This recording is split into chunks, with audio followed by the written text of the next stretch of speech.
Assalamualaikum warahmatullahi wabarakatuh. Selamat pagi, salam sejahtera untuk kita semua. Pertemuan lanjutan untuk mata kuliah studi kelayakan bisnis untuk bab 8 ini tentang analisis manajemen. Nah, yang pertama saya ingin menjelaskan tentang konsep dan tujuan dari aspek manajemen dalam studi kelayakan bisnis.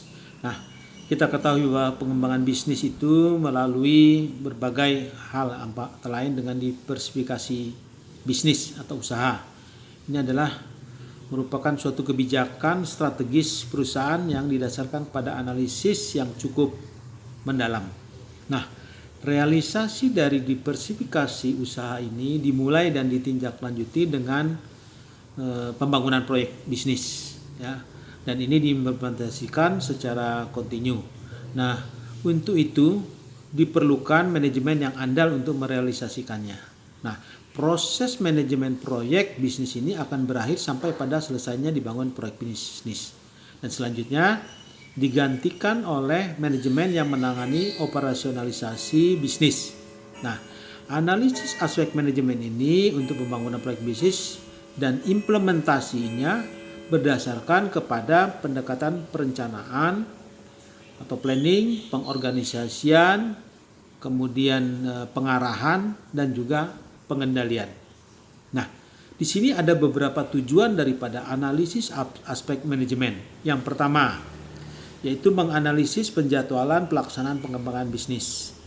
Kedua, menganalisis jenis-jenis pekerjaan yang diperlukan untuk melaksanakan setiap jenis pekerjaan yang diperlukan untuk pengembangan bisnis tersebut. Nah, yang ketiga adalah menganalisis waktu yang diperlukan untuk melaksanakan setiap jenis pekerjaan yang diperlukan. Nah, kemudian menganalisis biaya yang diperlukan. Nah, kemudian terkait dengan perencanaan dan penjadwalan proyek. Nah, penjadwalan proyek ini merupakan bagian dari perencanaan proyek yang secara keseluruhan. Tujuannya apa? Untuk menentukan kapan suatu proyek akan dilaksanakan berdasarkan urutan dari awal sampai akhir proyek dan berapa lama waktu yang dibutuhkan untuk setiap aktivitas dalam proyek.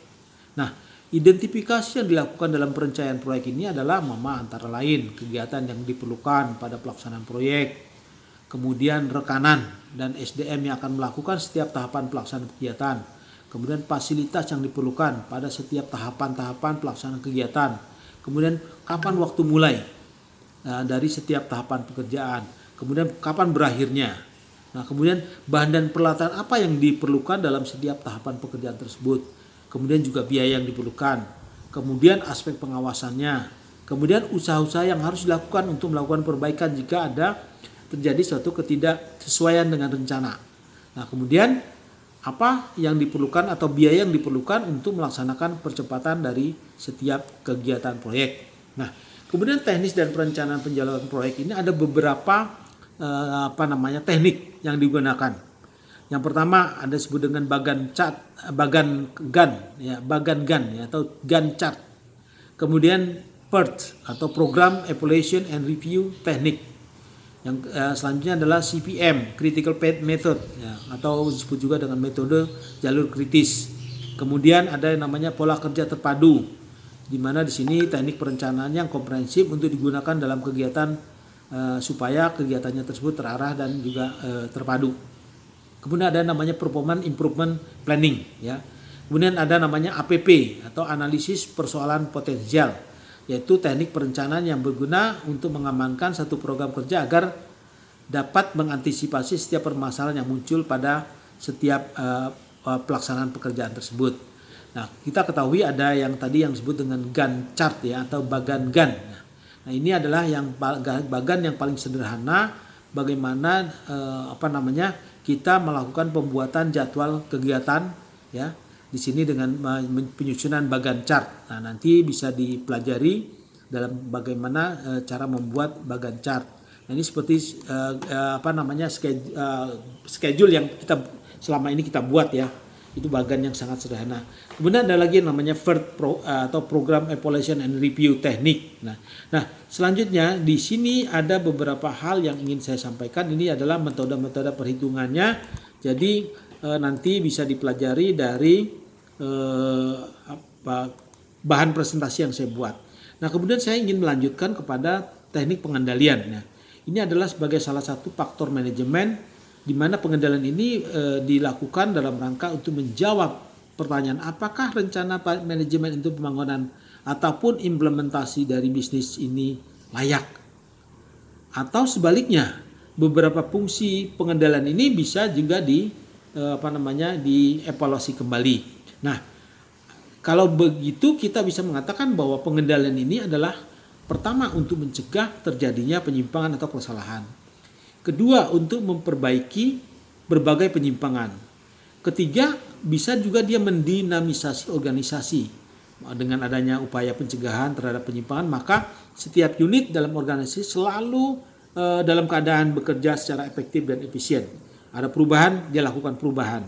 Kemudian yang keempat adalah memperoleh rasa tanggung jawab, di mana dengan adanya pengendalian secara rutin, setiap unit organisasi dapat mengerjakan tugas dengan baik dan benar serta bertanggung jawab terhadap pekerjaan.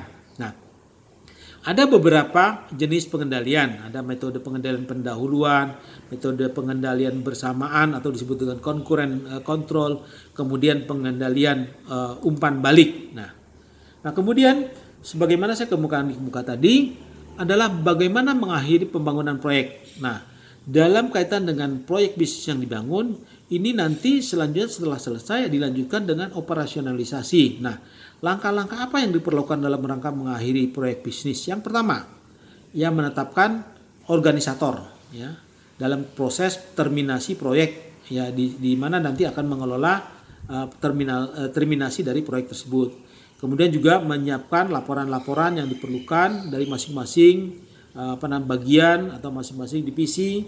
Kemudian mengakhiri semua aktivitas keuangan, kemudian menyiapkan dokumen finansial dalam rangka untuk pelaporan. Kemudian melakukan post audit atau selesainya proyek. Nah, kemudian menyusun laporan final yang berisi elemen-elemen dari kinerja dari proyek, pengorganisasian, administrasi, teknik, kemudian kekuatan dan kelemahan serta rekomendasi untuk keberlangsungan dalam kaitan dengan implementasi dari proyek. Nah, kemudian yang terakhir, hal yang paling penting adalah apa implikasi dari aspek manajemen ini terhadap studi kelayakan bisnis.